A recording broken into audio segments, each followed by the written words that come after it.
सत श्री अकाल, स्वागत है सारे ही दर्शकों का। पंजाब इस वेले वेख रहे हो तुसी ते मैं हाँ गगनदीप सिंह लैके हाजिर हाँ पंजाब दीयां ताज़ा खबरां। सब तो पहला रुख अन्नदाते दे संघर्ष के वल करते हैं। लगातार किसानी अंदोलन सिखरां ते वल वधदा जा रहा है ते किसानी अंदोलन के तहत बीते दिनी गृह मंत्री दे नाल हुई मीटिंग भी बेसिट्टा रही है। उस तो बाद किसानां नूं एक प्रपोजल भी केंद्र सरकार दे वल्लों भेजिया गया, जिस प्रपोजल के आने तो बाद किसानां दे वल्लों इस प्रपोजल नूं भी रद्द किया गया ते केंद्र सरकार दे नाल होण वाली अज की बैठक नूं भी रद्द कर दिता गया।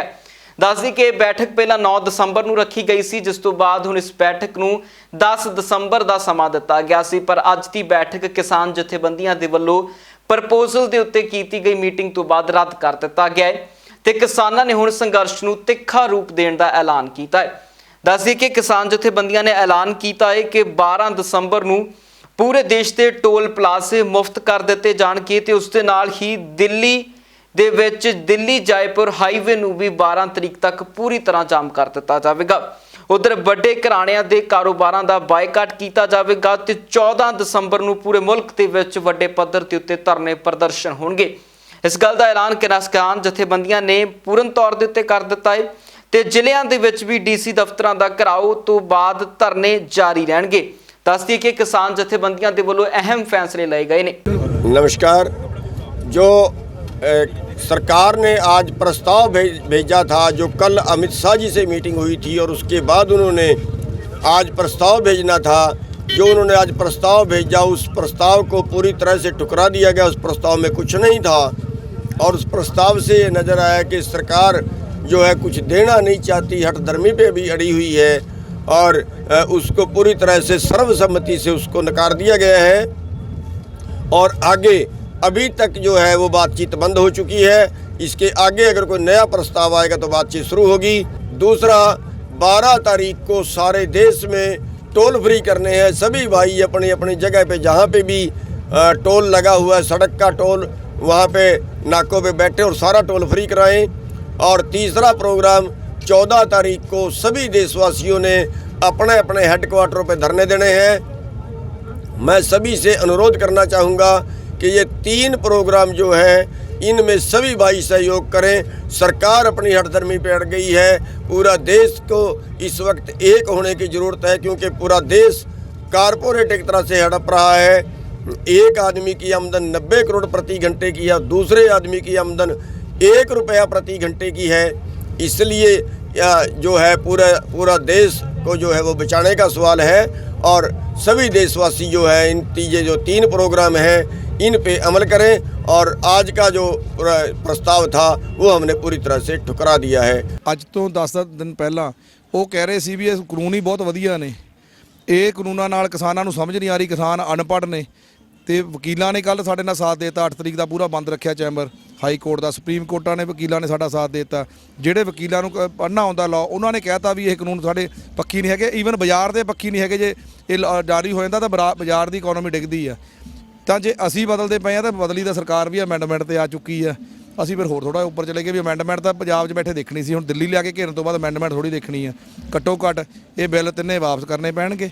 ਜਿਹੜੇ ਦੂਜੇ ਨੇ ਆਪਣੇ ਬਿੱਲ ਬਿਜਲੀ ਵਾਲਾ ਹੋ ਗਿਆ ਜਾਂ ਪਰਾਲੀ ਵਾਲਾ ਹੋ ਗਿਆ, ਉਹਦੇ 'ਚ ਅਸੀਂ ਅਮੈਂਡਮੈਂਟ ਕਿਸੇ ਹੱਦ ਤੱਕ ਜਥੇਬੰਦੀਆਂ ਚਾਹਣਗੀਆਂ ਇਕੱਠੇ ਬੈਠ ਕੇ ਬਦਲ ਸਕਦੇ, ਕਿਉਂਕਿ ਇਹਨਾਂ ਨੇ ਇੱਕ ਪ੍ਰਪੋਜ਼ਲ ਭੇਜੀ ਆ ਵੀ ਜਿਹੜੀ ਕਰੋੜ ਰੁਪਏ ਜੁਰਮਾਨਾ ਤੇ 5 ਸਾਲ ਦੀ ਕੈਦ ਪਰਾਲੀ ਲਗਾਉਣ 'ਤੇ ਸੀਗੀ, ਉਹ 'ਚੋਂ ਕਿਸਾਨ ਨੂੰ ਬਾਹਰ ਕੱਢਤਾ ਵੀ ਕਿਸਾਨ ਦੇ ਖੇਤਾਂ ਦੇ ਜਿਹੜੀ ਪਰਾਲੀ ਜਲੂਗੀ ਉਹਦਾ ਇਹ ਜੁਰਮਾਨਾ ਨਹੀਂ ਹੋਏ, ਲਾਅ ਉਹਦੇ 'ਤੇ ਐਪਲੀਕੇਬਲ ਨਹੀਂ ਹੋਣਗੇ। ਇੱਦਾਂ ਦੀ ਅਮੈਂਡਮੈਂਟ ਭੇਜੀਆਂ ਨੇ ਇਹਨਾਂ ਨੇ ਵੀ ਕਰਨ ਨੂੰ। ਅਸੀਂ ਉਹ ਸਾਰੀ ਸਟੱਡੀ ਕਰ ਰਹੇ ਹਾਂ, ਪਰ ਪਹਿਲੀ ਗੱਲ ਤਾਂ ਨਹੀਂ ਹਾਲੇ ਗੱਲ ਕਰ ਰਹੇ। 6th 7th 8th ਜਿਹੜੇ ਹੋਰ ਮੁੱਦੇ ਹੈਗੇ ਤਾਂ ਨਹੀਂ ਉਹਦੀ ਗੱਲ ਕਰ ਰਹੇ। ਪ੍ਰੈਫਰੈਂਸ ਵਾਈਜ਼ ਪਹਿਲਾ ਦੂਜਾ ਤੀਜਾ ਸਾਡਾ ਜ਼ਿਆਦਾ ਇੰਪੋਰਟੈਂਟ ਹੈ, ਉਹਦੇ 'ਤੇ ਜ਼ੋਰ ਪਾਇਆ ਹੋਇਆ। ਹੁਣ ਉਹ ਅਮੈਂਡਮੈਂਟ 'ਤੇ ਆ ਗਏ, ਦੋਨੇ ਲਾਅ ਦੇ ਵਿੱਚ ਅਮੈਂਡਮੈਂਟ ਕਰਨ ਨੂੰ ਤਿਆਰ ਹੋ ਗਏ ਆ। ਪਰ ਅਮੈਂਡਮੈਂਟ ਕਰਕੇ ਇੱਕ ਖਾਲੀ ਡੱਬਾ ਰੱਖ ਕੇ ਆਪਾਂ ਨੂੰ ਕੀ ਫਾਇਦਾ ਹੋਣਾ? ਇਹਨੂੰ ਡੱਬੇ ਨੂੰ ਚੇਂਜ ਕਰਨਾ ਪੈਣਾ। 90% ਡੱਬਾ ਹੀ ਖਰਾਬ ਆ, ਉਹਨੂੰ ਦੁਬਾਰਾ ਰਿਪੇਅਰ ਕਰਕੇ ਵੀ ਕਿੰਨਾ ਚਲਾ ਲਾਂਗੇ? ਇਹ ਸਿਰਫ ਈਗੋ ਦੀ ਪ੍ਰੋਬਲਮ ਰਹਿ ਗਈ ਹੈ। ਮੈਂ ਤੁਹਾਡੇ ਦੌਰਾਨ ਇਹ ਕਹਿਣਾ ਚਾਹੁੰਦਾ ਵੀ ਈਗੋ ਸਰਕਾਰ ਨੂੰ ਛੱਡ ਦੇਣੀ ਚਾਹੀਦੀ ਹੈ। ਸਰਕਾਰ ਦੀ ਜਿਹੜੇ ਕਿਸਾਨ ਦੀ, ਆਵਾਮ ਦੀ, ਸਾਰਿਆਂ ਦੀ ਆਵਾਜ਼ ਸੁਣਨੀ ਚਾਹੀਦੀ। ਹੁਣ ਸਾਰਾ ਭਾਰਤ ਸੜਕਾਂ 'ਤੇ ਆ ਕੇ ਨਿਕਲਿਆ ਹੋਇਆ। ਅਲੱਗ-ਅਲੱਗ ਸਟੇਟਸ ਨੇ, ਖਬਰਾਂ ਤਾਂ ਨਹੀਂ ਆਉਂਦੀਆਂ, ਲੈਂਗੁਏਜ ਪ੍ਰੋਬਲਮ ਆ। ਅਲੱਗ-ਅਲੱਗ ਸਟੇਟ ਦੀ ਸਾਡੇ ਨਾਲ ਜਿਹੜੇ ਤਾਲੁਕਾਤ ਨੇ ਹੁਣ ਅੰਦਰ ਭਾਰਤ ਦੇ ਸਾਰੇ ਲੀਡਰ ਨੇ, ਉਹ ਕਹਿੰਦੇ ਹਰ ਜਗ੍ਹਾ ਆਵਾਜ਼ ਉੱਠ ਚੁੱਕੀ ਹੈ। ਇਹ ਲਾਅ ਵਾਪਸ ਹੋਣੇ ਚਾਹੀਦੇ ਨੇ, ਇਸ ਤੋਂ ਇਲਾਵਾ ਕੋਈ ਇਲਾਜ ਹੈ ਨਹੀਂ। ਕੇਂਦਰ ਸਰਕਾਰ ਦੇ ਵੱਲੋਂ ਪਾਸ ਕੀਤੇ ਗਏ ਖੇਤੀ ਕਾਨੂੰਨਾਂ ਦੇ ਵਿੱਚ ਲਗਾਤਾਰ ਸੰਘਰਸ਼, ਇੱਕ ਪਾਸੇ ਜਿੱਥੇ ਕਿਸਾਨਾਂ ਦਾ ਵਾਧਾ ਜਾ ਰਿਹਾ, ਉਧਰ ਦੂਜੇ ਪਾਸੇ ਸਿਆਸੀ ਧਿਰਾਂ ਵੀ ਆਪਣੇ ਪੱਧਰ ਦੇ ਉੱਤੇ ਮੀਟਿੰਗਾਂ ਕਰ ਰਹੀਆਂ ਨੇ, ਚਾਹੇ ਉਹ ਮੀਟਿੰਗਾਂ ਕਿਸਾਨਾਂ ਦੇ ਨਾਲ ਹੋਣ ਜਾਂ ਫਿਰ ਆਪਣੇ ਮੰਤਰੀਆਂ ਦੇ ਨਾਲ। ਹੁਣ ਇੱਕ ਵਿਰੋਧੀ ਧਿਰਾਂ ਦਾ 5 ਮੈਂਬਰੀ ਵਫਦ ਦੇਸ਼ ਦੇ ਰਾਸ਼ਟਰਪਤੀ ਰਾਮਨਾਥ ਕੋਵਿੰਦ ਨੂੰ ਮਿਲਣ ਪਹੁੰਚਿਆ ਹੈ, ਜਿੱਥੇ ਇਸ ਮੌਕੇ ਦੇ ਉੱਤੇ ਦੇਸ਼ ਦੀਆਂ ਵਿਰੋਧੀ ਧਿਰਾਂ ਦੇ ਆਗੂਆਂ ਦਾ ਕਹਿਣਾ ਸੀ ਕਿ ਜਲਦ ਤੋਂ ਜਲਦ ਇਹਨਾਂ ਖੇਤੀ ਕਾਨੂੰਨਾਂ ਨੂੰ ਵਾਪਸ ਲਿਆ ਜਾਵੇ, ਕਿਉਂਕਿ ਇਹਨਾਂ ਦੇ ਨਾਲ ਚਿੰਤਾਵਾਂ ਵੀ ਵਧਦੀਆਂ ਜਾ ਰਹੀਆਂ ਨੇ ਤੇ ਅੰਨਦਾਤਾ ਲਗਾਤਾਰ ਰਾਤਾਂ ਠੰਡ ਦੇ ਵਿੱਚ ਕੱਟ ਰਿਹਾ ਹੈ। ਦੱਸੀ ਕਿ ਇਸ 5 ਮੈਂਬਰੀ ਵਫਦ ਦੇ ਵਿੱਚ ਕਾਂਗਰਸੀ ਨੇਤਾ ਰਾਹੁਲ ਗਾਂਧੀ, ਐਨਸੀਪੀ ਦੇ ਮੁਖੀ ਸ਼ਰਦ ਪਵਾਰ, TR ਦੇ ਬਾਲੂ ਤੇ ਨਾਲ ਹੀ CPI ਦੇ ਜਨਰਲ ਸਕੱਤਰ D ਰਾਜਾ ਦੇ ਸਮੇਤ ਵੱਡੇ ਆਗੂ ਸ਼ਾਮਿਲ ਰਹੇ ਨੇ, ਜਿਨ੍ਹਾਂ ਨੇ ਗੱਲਬਾਤ ਕੀਤੀ ਹੈ ਰਾਸ਼ਟਰਪਤੀ ਰਾਮਨਾਥ ਕੋਵਿੰਦ ਦੇ ਨਾਲ। Basically, we are asking for the repeal of these agri laws and the electricity amendment bill. And we said our point to the president was these were passed in a very anti-democratic manner, without any proper discussion. A proper consultation and discussion would have prevented this sort of a situation from happening. A very heroic, historic strike, courageous by the farmers, and which is growing by the day. Keeping that in mind, the government should immediately repeal these bills and the Electricity Amendment Act, and then discuss and see what sort of a thing needs to be done. But right now, that is what is required. That is the essence of our demand. We met the President and we informed him of our view regarding these bills. And we said that it is very important that these bills are taken back. A couple of points we mentioned to the President. The first was the manner in which these bills were passed. Without any discussion, without a conversation with the opposition parties, and certainly without a discussion with the Kisans of this country who have built this country. So the way the bills were imposed, we see it as an insult to the Kisans of this country.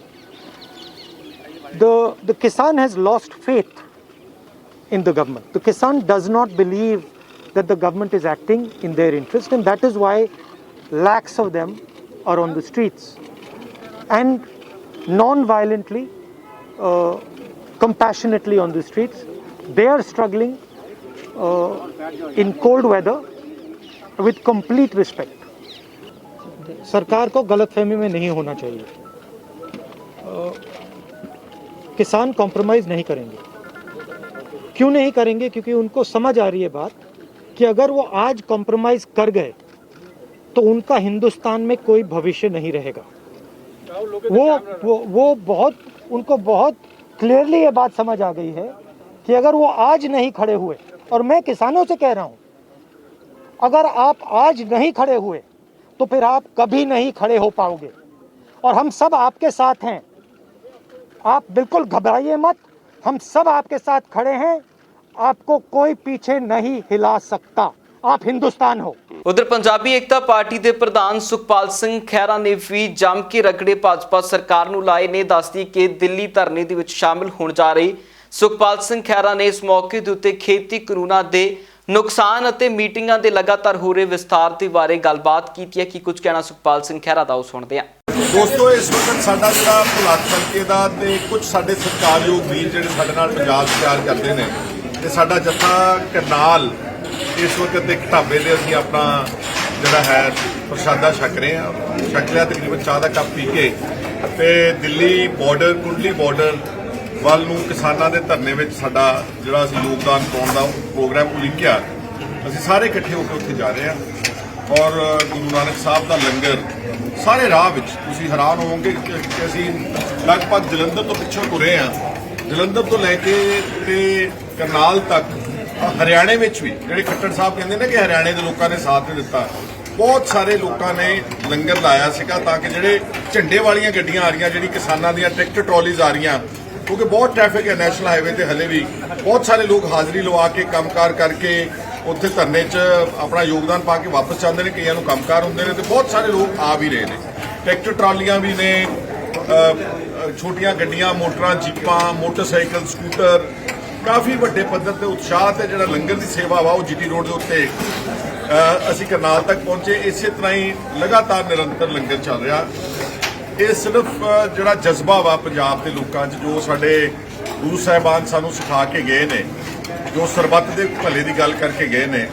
ਔਰ ਜਿਹੜਾ ਸਾਂਝਾ ਜਿਹੜਾ community kitchen ਹੈ, ਦੁਨੀਆ ਦੇ ਵਿੱਚ ਆਮ ਤੌਰ ਤੇ ਇਸ ਤਰ੍ਹਾਂ ਦੀ ਪ੍ਰਥਾ ਕਿਤੇ ਘੱਟ ਦੇਖਣ ਨੂੰ ਮਿਲਦੀ ਹੈ। ਜਿਹੜੇ ਸਾਡੇ ਨੂੰ ਇਹ ਇੱਕ ਲੰਗਰ ਦੀ ਸੇਵਾ ਦਾ ਇੱਕ ਸਾਡੇ ਕੋਲ ਸਾਨੂੰ ਇੱਕ ਬਹੁਤ ਵੱਡਮੁੱਲਾ ਇੱਕ ਸਾਡੇ ਵਾਸਤੇ ਜਿੱਦਾਂ ਆਪਾਂ ਕਹਿੰਦੇ ਗਹਿਣਾ ਦੇ ਕੇ ਗਏ ਨੇ ਸਾਨੂੰ ਗੁਰੂ ਸਾਹਿਬ, ਉਹ ਦੇਖ ਰਹੇ ਅਸੀਂ। ਤਾਂ ਮੇਰਾ ਖਿਆਲ ਹੈ ਕਿ ਜਿਸ ਢੰਗ ਦੇ ਨਾਲ, ਜਿਸ ਜਜ਼ਬੇ ਨਾਲ ਪੰਜਾਬ ਦੇ ਲੋਕ ਤੇ ਹਰਿਆਣਾ ਜਾਂ ਦੂਜੀ ਸਟੇਟ ਦੇ ਲੋਕ ਕਿਸਾਨਾਂ ਦੇ ਅੰਦੋਲਨ ਦੀ ਸਪੋਰਟ ਕਰ ਰਹੇ ਆ, ਕੇਂਦਰ ਸਰਕਾਰ ਨੂੰ ਉਹਨਾਂ ਦੀ ਗੱਲਾਂ ਮੰਨ ਲੈਣੀਆਂ ਚਾਹੀਦੀਆਂ। ਖੇਤੀ ਕਾਨੂੰਨਾਂ ਦੇ ਚੱਲਦਿਆਂ ਜਿੱਥੇ ਇੱਕ ਪਾਸੇ ਭਾਜਪਾ ਸਰਕਾਰ ਵਿਰੋਧੀਆਂ ਦੇ ਨਿਸ਼ਾਨੇ ਤੇ ਉੱਤੇ ਹੈ, ਉਧਰ ਦੂਜੇ ਪਾਸੇ ਖੇਤੀ ਕਾਨੂੰਨਾਂ ਦੇ ਵਿੱਚੋਂ ਇੱਕ ਕਾਨੂੰਨ ਨੂੰ ਨੋਟੀਫਾਈ ਕਰਨ ਦੇ ਚੱਲਦਿਆਂ ਦਿੱਲੀ ਦੀ ਅਰਵਿੰਦ ਕੇਜਰੀਵਾਲ ਸਰਕਾਰ ਵੀ ਵਿਰੋਧੀਆਂ ਦੇ ਲਗਾਤਾਰ ਨਿਸ਼ਾਨੇ ਤੇ ਉੱਤੇ ਹੈ। ਕਦੇ ਇਸ ਤੇ ਉਸਤੇ ਸੁਖਪਾਲ ਸਿੰਘ ਖਹਿਰਾ ਦਾ ਪ੍ਰਤੀਕਰਮ ਆਉਂਦਾ ਹੈ ਤੇ ਕਦੇ ਪੰਜਾਬ ਦੇ ਮੁੱਖ ਮੰਤਰੀ ਦਾ ਪ੍ਰਤੀਕਰਮ ਆਉਂਦਾ ਹੈ। ਤੇ ਹੁਣ ਇਸ ਦੇ ਉੱਤੇ ਸਿਮਰਜੀਤ ਬੈਂਸ ਨੇ ਦਿੱਲੀ ਧਰਨੇ ਦੇ ਦੌਰਾਨ ਹੀ ਅਰਵਿੰਦ ਕੇਜਰੀਵਾਲ ਨੂੰ ਝੂਠਾ ਕਰਾਰ ਦਿੱਤਾ ਹੈ। ਕੀ ਕੁਝ ਕਹਿਣਾ ਸਿਮਰਜੀਤ ਬੈਂਸ ਦਾ, ਉਹ ਸੁਣਦੇ ਹਾਂ। ਅੱਜ ਦੁੱਖ ਤੇ ਅਫਸੋਸ ਇਸ ਗੱਲ ਦਾ ਕਿ ਉਹ ਪਾਰਟੀ ਜਿਹਦੀ ਲੋਕ ਸਭਾ ਦੇ ਅੰਦਰ ਜੜ ਪੰਜਾਬ ਦੇ ਲੋਕਾਂ ਨੇ ਲਾਈ 2014 ਦੇ ਵਿੱਚ 4 ਮੈਂਬਰ ਪਾਰਲੀਮੈਂਟ ਜਿਤਾ ਕੇ, ਅੱਜ ਉਹ ਪੰਜਾਬ ਦੇ ਲੋਕਾਂ ਦੇ ਨਾਲ ਰਾਜਨੀਤੀ ਕਰ ਰਹੇ। ਦੇਸ਼ ਦੇ ਅੰਦਰ ਇਸ ਕਾਲੇ ਕਾਨੂੰਨ ਨੂੰ ਗਜਟ ਨੋਟੀਫਾਈ ਕਰਨ ਵਾਲਾ ਕੇਜਰੀਵਾਲ ਸਰਕਾਰ ਪਹਿਲੇ ਨੰਬਰ ਤੇ ਆਈ ਹੈ। ਇੱਥੋਂ ਤੱਕ ਕਿ ਬੀਜੇਪੀ ਦੇ ਸ਼ਾਸਤ ਪ੍ਰਦੇਸ਼ ਜਿਹੜੇ ਆ, ਜਿੱਥੇ ਮੁੱਖ ਮੰਤਰੀ ਤੇ ਸਰਕਾਰਾਂ ਬੀਜੇਪੀ ਪਾਰਟੀ ਦੇ, ਹਜੇ ਗਜਟ ਨੋਟੀਫਾਈ ਉਹਨਾਂ ਸਰਕਾਰਾਂ ਨੇ ਵੀ ਨਹੀਂ ਕੀਤਾ। ਕੇਜਰੀਵਾਲ ਸਾਹਿਬ ਕਰਦੇ ਆ ਦਿੱਲੀ ਦੀ ਵਿਧਾਨ ਸਭਾ ਦੇ ਅੰਦਰ। ਕੀ ਗੱਲ ਕੇਜਰੀਵਾਲ ਸਾਹਿਬ ਨੂੰ ਯਾਦ ਨਹੀਂ ਆਇਆ?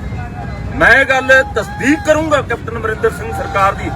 ਮੈਂ ਇਸ ਗੱਲੋਂ ਉਹਨਾਂ ਦੀ ਤਾਰੀਫ ਵੀ ਕਰੂੰਗਾ ਵੀ ਉਹ ਪੰਜਾਬ ਵਿਧਾਨ ਸਭਾ ਦੇ ਅੰਦਰ ਰੱਦ ਕਰਨ ਵਾਸਤੇ ਅਸੀਂ 300 ਕਿਲੋਮੀਟਰ ਲੰਬੀ ਸਾਈਕਲ ਯਾਤਰਾ ਕਰਕੇ ਡਿਮਾਂਡ ਕੀਤੀ ਕਿ ਇਹਨਾਂ ਆਰਡੀਨੈਂਸ ਸੀਗੇ, ਉਦੋਂ ਬਿੱਲ ਨਹੀਂ ਸੀ ਬਣਿਆ, ਵੀ ਇਹਨਾਂ ਨੂੰ ਵਿਧਾਨ ਸਭਾ ਦੇ ਅੰਦਰ ਲਿਆ ਕੇ ਰੱਦ ਕੀਤਾ ਜਾਵੇ ਆਰਡੀਨੈਂਸਾਂ ਨੂੰ।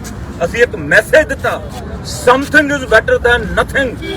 ਅਸੀਂ ਦੁਨੀਆ ਨੂੰ ਮੈਸੇਜ ਦੇ ਕੇ ਯੂਨਾਈਟ ਕਰਨ ਦੇ ਵਿੱਚ ਕੀ ਗੱਲ ਕੇਜਰੀਵਾਲ ਸਾਹਿਬ ਨੂੰ ਇਹ ਰਸਤਿਆਂ ਦਾ ਨਹੀਂ ਸੀ ਪਤਾ? ਉਹ ਸਿਰਫ ਤੇ ਸਿਰਫ ਵੋਟਾਂ ਦੀ ਰਾਜਨੀਤੀ ਕਰਦੇ ਆ, ਨਥਿੰਗ ਐਲਸ। ਸਭ ਤੋਂ ਵੱਡਾ ਜੇ ਕੋਈ ਝੂਠ ਬੋਲਣ ਦਾ ਨਮੂਨਾ ਦੇਖਣਾ ਹੋਵੇ ਨਾ, ਮਾਡਲ ਝੂਠ ਬੋਲਣ ਦਾ, ਤੇ ਉਹ ਆਮ ਆਦਮੀ ਪਾਰਟੀ ਕੋਲੇ ਆ। ਇਹ ਉਹੀ ਅਰਵਿੰਦ ਕੇਜਰੀਵਾਲ ਸਾਹਿਬ ਹੈਗਾ ਜਿਹੜੇ ਸਾਨੂੰ ਪਾਣੀ ਦੀ ਕੀਮਤ ਭੇਜਦੇ ਸੀ। ਇਹ ਉਹੀ ਅਰਵਿੰਦ ਕੇਜਰੀਵਾਲ ਸਾਹਿਬ ਹੈ ਜਿਹੜੇ 2017 'ਚ ਬਾਦਲਾਂ ਦੀਆਂ ਬੱਸਾਂ ਬੰਦ ਕਰਕੇ ਸਾਡੇ ਪੰਜਾਬ ਦੇ ਬੇਰੁਜ਼ਗਾਰ ਯੂਥ ਨੂੰ ਬੱਸਾਂ ਦੇ ਪਰਮਿਟ ਦੇਣ ਦੀਆਂ ਗੱਲਾਂ ਕਰਦੇ ਸੀ। ਅੱਜ ਇੰਡੋ ਕੈਨੇਡੀਅਨ 에ਅਰਪੋਰਟ ਤੇ ਰੋਡਵੇਜ਼ ਨਹੀਂ ਜਾਂਦੀ, ਸਾਡੀ ਵੋਲਵੋ ਰੋਡਵੇਜ਼ ਬੰਦ ਹੋ ਗਈ। ਉਹ ਕਿਹਨੇ ਬੰਦ ਕੀਤੀ? ਇਹ ਝੂਠ ਬੋਲਣ ਦਾ ਮਾਡਲ ਜਿਹੜਾ ਸਭ ਤੋਂ ਵੱਡਾ ਉਹ ਆਮ ਆਦਮੀ ਪਾਰਟੀ ਦੇ ਕੋਲ ਹੈ। ਜਿੰਨਾ ਮਰਜ਼ੀ ਦੋਸਤ ਨਾਲ ਤੋਂ ਝੂਠ ਬੁਲਾ ਲਓ, ਅਸੀਂ ਨੇੜੇ ਰਹਿ ਕੇ ਦੇਖਿਆ। ਝੂਠ ਬੋਲਣ ਦੇ ਵਿੱਚ ਜਿਹੜੀ ਮੁਹਾਰਤ, ਜਿਹੜੀ ਐਕਸਪਰਟ ਕੰਮ ਜਿਹੜਾ, ਉਹ ਆਮ ਆਦਮੀ ਪਾਰਟੀ ਬਾਕੀ ਹੋਰ ਕਿਸੇ ਕੋਲੇ ਨਹੀਂ ਹੈਗਾ। 3 ਖੇਤੀ ਕਾਨੂੰਨਾਂ ਤੋਂ ਬਾਅਦ ਪੈਦਾ ਹੋਇਆ ਸੰਘਰਸ਼ ਲਗਾਤਾਰ ਕੌਮੀ ਪੱਧਰ ਦੇ ਉੱਤੇ ਵੱਡਾ ਹੁੰਦਾ ਜਾ ਰਿਹਾ ਹੈ। ਇਸ ਦੇ ਵਿੱਚ ਕਈ ਵੱਡੇ ਖਿਡਾਰੀਆਂ ਦੇ ਵੱਲੋਂ ਆਪਣੇ ਸਨਮਾਨ ਵਾਪਸ ਕਰ ਦਿੱਤੇ ਗਏ ਨੇ, ਕਈ ਵੱਡੇ ਲੇਖਕਾਂ ਦੇ ਵੱਲੋਂ ਆਪਣੇ ਸਰਕਾਰੀ ਅਤੇ ਕੌਮੀ ਸਨਮਾਨ ਵਾਪਸ ਕਰ ਦਿੱਤੇ ਗਏ ਨੇ। ਇਸੇ ਦੌਰ ਦੇ ਵਿੱਚ ਹੁਣ ਸਰਕਾਰੀ ਅਦਾਰਿਆਂ ਦੇ ਵਿੱਚ ਬੈਠੇ ਮੁਖੀਆਂ ਦੇ ਵੱਲੋਂ ਵੀ ਅਸਤੀਫਿਆਂ ਦਾ ਦੌਰ ਸ਼ੁਰੂ ਹੋ ਚੁੱਕਿਆ ਹੈ। ਦੱਸਦੀ ਕਿ ਕੇਂਦਰ ਸਰਕਾਰ ਦੇ ਇਹਨਾਂ ਖੇਤੀ ਕਾਨੂੰਨਾਂ ਦੇ ਵਿਰੋਧ ਦੇ ਵਿੱਚ ਫਿਰੋਜ਼ਪੁਰ ਤੋਂ ਸਰਦਾਰ ਬਲਦੇਵ ਸਿੰਘ ਭੁੱਲਰ ਨੇ ਮੈਂਬਰ ਕੰਜ਼ਿਊਮਰ ਕਮਿਸ਼ਨ ਦੇ ਅਹੁਦੇ ਤੋਂ ਤਿਆਗ ਪੱਤਰ ਦੇ ਦਿੱਤਾ ਹੈ। ਸਰਦਾਰ ਬਲਦੇਵ ਸਿੰਘ ਭੁੱਲਰ ਨੇ ਨਵੰਬਰ ਮਹੀਨੇ ਦੀ ਤਨਖਾਹ ਵੀ ਕਿਸਾਨੀ ਸੰਘਰਸ਼ ਨੂੰ ਦੇਣ ਦਾ ਐਲਾਨ ਕੀਤਾ ਹੈ। ਦੱਸਦੀ ਕਿ ਕਿਸਾਨਾਂ ਦੇ ਸਮਰਥਨ ਦੇ ਵਿੱਚ ਉਹਨਾਂ ਨੇ ਰੋਸ ਪੂਰਵਕ ਆਪਣੇ ਸਾਰੇ ਸਰਕਾਰੀ ਅਵਾਰਡ ਵੀ ਸਰਕਾਰ ਨੂੰ ਵਾਪਸ ਕਰ ਦਿੱਤੇ ਨੇ। ਮੇਰਾ ਨਾਮ ਬਲਦੇਵ ਸਿੰਘ ਭੁੱਲਰ ਹੈ। ਮੈਂ ਮੈਂਬਰ ਕੰਜ਼ਿਊਮਰ ਕਮਿਸ਼ਨ ਫਿਰੋਜ਼ਪੁਰ ਦੇ ਅਹੁਦੇ ਤੋਂ ਅੱਜ ਅਸਤੀਫਾ ਦੇ ਰਿਹਾ ਹਾਂ। ਇਹ ਅਹੁਦਾ ਜਿਹੜਾ ਚੀਫ ਜੁਡੀਸ਼ੀਅਲ ਮੈਜਿਸਟ੍ਰੇਟ ਦੇ ਬਰਾਬਰ ਹੁੰਦਾ ਹੈ ਤੇ ਮੈਂ 39.5 ਸਾਲ ਜਿਹੜੀ ਹੈਗੀ ਆ ਸਰਕਾਰ ਦੀ ਸਰਵਿਸ ਕੀਤੀ ਹੈ। ਅੱਜ ਬੇਦਾਗ ਮੈਂ ਇਸ ਨੌਕਰੀ ਤੋਂ ਅਸਤੀਫਾ ਦੇ ਰਿਹਾ ਹਾਂ। ਮੈਂ ਸਰਕਾਰ ਨੂੰ ਅਪੀਲ ਕਰਦਾ ਹਾਂ ਕਿ ਮੈਂ ਇੱਕ ਕਿਸਾਨੀ ਮੁੱਦੇ ਦੇ ਹੱਕ ਦੇ ਵਿੱਚ ਇਹ ਅਸਤੀਫਾ ਦੇ ਰਿਹਾ ਹਾਂ ਤੇ ਆਉਣ ਵਾਲੇ ਸਮੇਂ ਦੇ ਵਿੱਚ ਮੈਂ ਆਪਣਾ ਸਾਰਾ ਸਮਾਂ ਜਿਹੜਾ ਹੈਗਾ ਇਹ ਕਿਸਾਨੀ ਮੁੱਦਿਆਂ ਵਾਸਤੇ ਲਾਵਾਂਗਾ। ਮੈਂ ਅਪੀਲ ਕਰਨਾ ਚਾਹੁੰਦਾ ਹੈ ਭਾਰਤ ਸਰਕਾਰ ਨੂੰ, ਉਹ ਕਿਸਾਨਾਂ ਦੀ ਗੱਲ ਸੁਣੇ ਅਤੇ ਇਸ ਦਾ ਸਾਰਥਕ ਹੱਲ ਕੱਢੇ। ਮੈਂ ਇੱਕ ਕੇਂਦਰ ਸਰਕਾਰ ਦੇ ਜਿਹੜੇ ਹੈਗੇ ਵਤੀਰੇ ਤੋਂ ਦੁਖੀ ਹੋ ਕੇ ਮੈਂ ਅਸਤੀਫਾ ਦੇਣਾ ਸੋਚਿਆ, ਕਿਉਂਕਿ ਸਾਡੇ ਵੀਰ ਭੈਣਾਂ ਮਾਵਾਂ ਭਰਾ ਸਭ ਤਕਰੀਬਨ 3 ਮਹੀਨਿਆਂ ਤੋਂ ਜਿਹੜਾ ਹੈਗਾ ਹੈ ਇਹ ਸੰਘਰਸ਼ ਕਰ ਰਿਹਾ ਹੈ, ਲੇਕਿਨ ਸਾਡੀ ਕੋਈ ਵੀ ਗੱਲ ਜਿਹੜੀ ਹੈਗੀ ਆ ਨਹੀਂ ਸੁਣੀ ਗਈ ਅਤੇ ਨਾ ਹੀ ਸਾਨੂੰ ਸੁਣੀ ਜਾਣ ਦੀ ਉਮੀਦ ਹੈ। ਲਗਭਗ 6 ਦੌਰ ਜਿਹੜੇ ਹੈਗੇ ਆ ਅਸੀਂ ਦਿੱਲੀ ਜਾ ਕੇ ਸਰਕਾਰੀ ਦਰਬਾਰੇ ਬੈਠ ਕੇ ਉਹਨਾਂ ਨੂੰ ਬੇਨਤੀ ਕਰ ਚੁੱਕੇ ਹਾਂ, ਲੇਕਿਨ ਕਿਸੇ ਨੇ ਇੱਕ ਗੱਲ ਦੇ ਵਿੱਚ ਵੀ ਸਾਡੀ ਸਾਥ ਨਹੀਂ ਦਿੱਤਾ। ਹਰ ਗੱਲ ਤੇ ਜਿਹੜਾ ਹੈਗਾ ਉਹ ਸਾਨੂੰ ਸਮਝਾਉਣ ਦੀ ਕੋਸ਼ਿਸ਼ ਕਰ ਰਿਹਾ ਹੈ। ਜਿਹੜਾ ਬੰਦਾ ਆਪ ਮਰੀਜ਼ ਆ ਉਹਨੂੰ ਪਤਾ ਹੈ ਵੀ ਉਹਨੂੰ ਪੀੜ ਕਿੱਥੇ ਹੁੰਦੀ ਆ, ਲੇਕਿਨ ਜੇ ਡਾਕਟਰ ਦੱਸਦਾ ਹੈ ਤੇ ਮੈਂ ਨਹੀਂ ਸਮਝਦਾ ਵੀ ਉਹ ਹੀ ਡਾਕਟਰ ਹੀ ਸੱਚਾ ਹੈ। ਅਸੀਂ ਹਰ ਵਾਰੀ ਇਹੋ ਗੱਲ ਕਰਨੇ ਆ ਵੀ ਇਹ ਸਾਨੂੰ ਕਾਨੂੰਨ ਜਿਹੜੇ ਮਨਜ਼ੂਰ ਨਹੀਂ, ਇਹ ਵਾਪਸ ਲੈ ਜਾਣ। ਸਰਕਾਰ ਪਾਰਲੀਮੈਂਟ ਦਾ ਸਪੈਸ਼ਲ ਸੈਸ਼ਨ ਸੱਦੇ ਅਤੇ ਜਿਹੜਾ ਹੈਗਾ ਇਸ ਕਾਨੂੰਨਾਂ ਨੂੰ, ਕਾਲੇ ਕਾਨੂੰਨਾਂ ਨੂੰ ਵਾਪਸ ਲਵੇ। ਪੰਜਾਬ ਇਸ ਵੇਲੇ ਦੇ ਵਿੱਚ ਫਿਲਹਾਲ ਦੇ ਲਈ ਇੰਨਾ ਹੀ। ਫਿਰ ਮੁੜ ਹਾਜ਼ਰ ਹੁੰਨੇ ਆ ਨਵੀਆਂ ਤੇ ਤਾਜ਼ਾ ਅਪਡੇਟਸ ਦੇ ਨਾਲ। ਤਦ ਤੱਕ ਲਈ ਮੈਨੂੰ ਦਿਓ ਇਜਾਜ਼ਤ। ਧੰਨਵਾਦ।